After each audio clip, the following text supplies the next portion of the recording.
քանի որ պաշտպանական անվտանգային հիմնախնդիրների են անդրադառնում, կարծում եմ վտանգներին եւս մեկ անգամ անդրադառնալը շատ տեղին կլինի։ Ինձ համար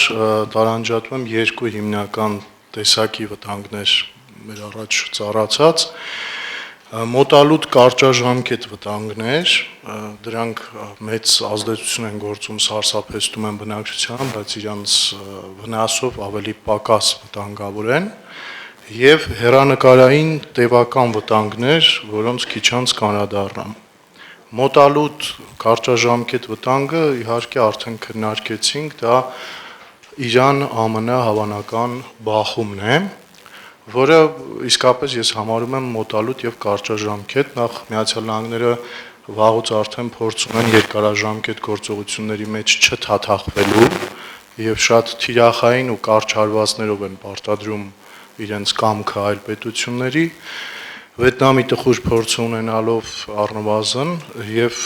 Իսրայել-Իրան բախումների ժամանակ տեսանք, թե Իրանը որքան ձևական հակահարվածներ է հասցնում, ցավոք սրտի։ Այս առումով մեր դիրքորոշումը առնվազն եթե հաշվի առնենք, որ այն ինչ լինելու է այն շրջանում, երբ որ իշխանությունները լինելու են նույնը, Հայաստանի ներկայիս իշխանությունները, իրենց դիրքորոշումը պիտի լինի հետեւյալը, քանի որ առանձնապես իմ համոզմամբ քաղաքականությունից գլուխ չեմ, իշխանությունների մատը խառը չէ։ Առանձնապես քաղաքականությունից եւ դիվանագիտությունից կամ ռազմական գործից գլուխ չեն հանում, պիտի հետևեն Ադրբեջանի իշխանությունների խորագիտությանը, որտեղ Ադրբեջանը Իրան-ԱՄՆ բախման դեպքում հայտնվելու է համանման իրավիճակում։ Իր քաղաքական համակրանքներով այսօր ինքը ԱՄՆ, Իսրայել եւ Ադրբեջանի հետ էլի սահմանակից է։ Պիտի նայեն, տեսնեն նա իրեն ինչպես է պահում, լավագույնը որ կարող են անել եւ այդպես էլ Հայաստանի ընթացքը տանեն։ Իրանը չի թաթախվի, կարծում եմ, մեկ այլ ֆրոնտ բացելու գործի մեջ, ինչա թե Հայաստանում, չգիտեմ, թրիփ լինում, ամերիկյան ճանապարհ եւ այլն, մեր խնդիրն այն է, եթե Իրանից դեպի այս կողմ մարդկային հոսք լինի, այստեղ կարծում եմ, որպես հայ մարդիկ յուրաքանչյուրիս դիրքորոշումը հստակ է, անգամ Միացյալ Նահանգներն են Իրանի ժողովրդի կողմից, այդպես հանրահռչակում են, եւ անգամ Իրանի իշխանություններն են Իրանի ժողովրդի կողմից մեծ հաշվով եւ հայերը ու Հայաստանը եւս պիտի լինեն Իրանի ժողովրդի կողմից։ Մեր կարողացածի չափով կարող ենք հյուրընկալել, հատկացնել լքված խորհրդային միության շենքեր, ճամբարումներ տալ եւ այլն, բայց այդքան սարսափելի չի լինի, մոտավորապես Ռուսաստանից ժամանակավոր այդ շարժը որ կար, այդպիսի մի բան պիտի սպասենք, դրան եւս պետք է պատրաստ լինել։ Հետևաբար մեր իշխանությունները պիտի հետևեն, ինչպես արդեն նշեցի, Ադրբեջանի իշխանությունների խորագիտության այս դեպքում եւ իրենց խելոք պահեն, հաստատ ավելի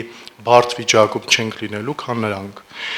Իսկ հեռանկարային եւ տևական վտանգները, որին ուղղված էր պաշտպանական ֆորումը իր առաջին մեկնարկային հանդիպումից սկսած, ըստ իս հետևյալներն են. նախ ինչ հողային իրավունքներ են տրվելու հայ-թուրքական, հայ-ադրբեջանական խաղաղության շրջանում օտարներին, արդյոք կարող են իրենք մեզ համար, ինձ համար պարզ չէ, ես լսում եմ լուրեր, որ վաճառում են հողել, շենքել, տունել, անգամ այդ Էմիրատներում ընդունված 51%-ի սկզբունքը չի պահպանվում կամ Վրաստանում ընդունված, հետեւաբար պետք է հասկանալ կարող է գալ Ադրբեջանի կամ Թուրքիայի քաղաքացին, եթե փող ունի ու գնել հեկտարներով հողեր։ Հաջորդ տևական, այսինքն հեռանկարային վտանգը դա Սփյուռքի խնդիրն է։ Մեզ 30 տարի, ես 80-ականների ծնունդ եմ, առաջի դասանից ասում են մենք թվով 7-ից 9 միլիոնանոց ազգ ենք, 30 տարի ստաբիլ պահում ենք այդ շեմը։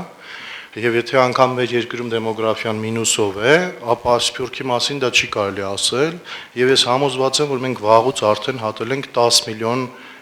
ազգաբնակչության թիվը, դա առնվազն 3 անգամ ավելի մեծ թիվ է,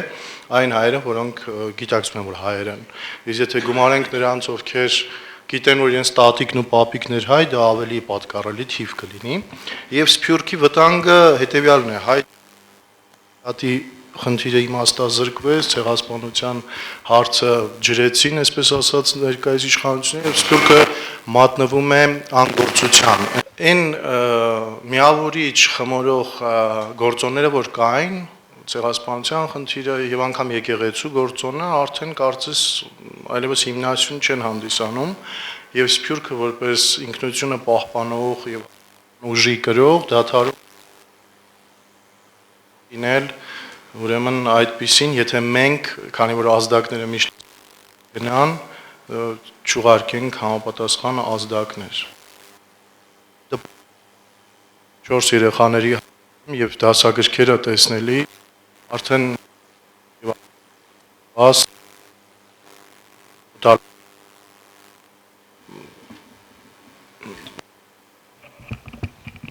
մոտալուտ արձագանքը կանխած գալով, որտեվ դա ինձ համար տրավմա է, դեպրեսիա, ուր արտացիները եկվոր են, մաշտոցը լրի ուրիշ մեկն է, այն ինչ որ դուք անցել եք, հիմա ոչ մի ընդհանուր եզր չկա եւ կարծում եմ հարկավոր է հանձնաժողով չեզոք ձևավորել, ով է դասագրքերը կնստի երեխայի պես կկարդա եւ կանխել դա գոնե ուսուցիչների մակարդակում թղթի վրա կարող է սա գրած լինել, բայց ուսուցիչը կարող է ուղղորդել եւ ավարտելով խոսքս ասեմ որ ինձ համար խորհուրդ է ում ճուտը լինելու գաղափարը կարծես 30 տարի փնտրում ենք թե ում ճուտը լինելը մի քիչ կոպիտ է հնչում մեզ համար ավելի ձեռնտու կլինի մենք դրա կարիքը չունենք եւ